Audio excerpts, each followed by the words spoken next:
5 road fatalities in 5 days. National Road Safety Council paints grim start to the new year. Good evening and welcome to Primetime News on air and online at onespotmedia.com.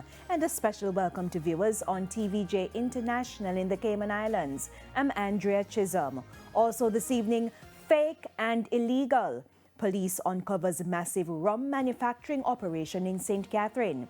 And workers at Round Hill Hotel restive due to unpaid bonuses.